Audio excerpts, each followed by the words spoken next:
नमस्कार. शासन 4 यूट्यूब चॅनलवर आपलं सर्वांचं खूप खूप स्वागत आहे. तर आताच्या घडीची सर्वात मोठी ब्रेकिंग न्यूज म्हणजे राज्य सरकारी कर्मचाऱ्यांसाठी मोठी खुशखबर. महागाई भत्त्यात 3% वाढ. त्या संदर्भात एपिसोडच्या माध्यमातून संपूर्ण अपडेट सोयीस्करपणे पाहूया.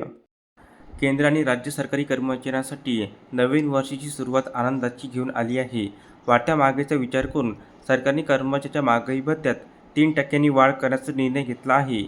या निर्णयामुळे कर्मचाऱ्यांच्या मासिक पगारात मोठी वाढ होणार असून यासोबतच मागील काही महिन्याची थकबाकी देखील मिळणार आहे. सरकारी कर्मचाऱ्यांचा महागाई भत्ता वर्षातून 2 वेळास म्हणजेच जानेवारी आणि जुलै महिन्यात सुधारित केला जातो. ताज्या आकडेवारीनुसार कर्मचाऱ्यांचा महागाई भत्त्यात 3%ची वाढ करण्यात आली आहे. महागाई भत्त्यात 3%ची वाढ झाल्यामुळे कर्मचाऱ्यांच्या मूळ वेतनानुसार पगारात फरक पडणार आहे. महागाई भत्ता वाढवण्याचा निर्णय ग्राहक किंमत निर्देशांकाच्या आकडेवारीवर आधारित असतो. कामगार मंत्रालयाची भूमिका देशातील औद्योगिक कामगारांसाठी लागणाऱ्या वस्तू आणि सेवांच्या किमतीत आधारित ही आकडेवारी ठरवली जाते. कॅबिनेटची मंजुरी. ग्राहक किंमत निर्देशांकाची आकडेवारी वाढली की केंद्रीय कॅबिनेट यावर चर्चा करून महागाई भत्ता वाढवण्यास मंजुरी देते. महागाई भत्त्याच्या वाढीसोबतच कर्मचारी संघटना 8व्या वेतन आयोगाच्या स्थापनेची मागणी करीत आहे.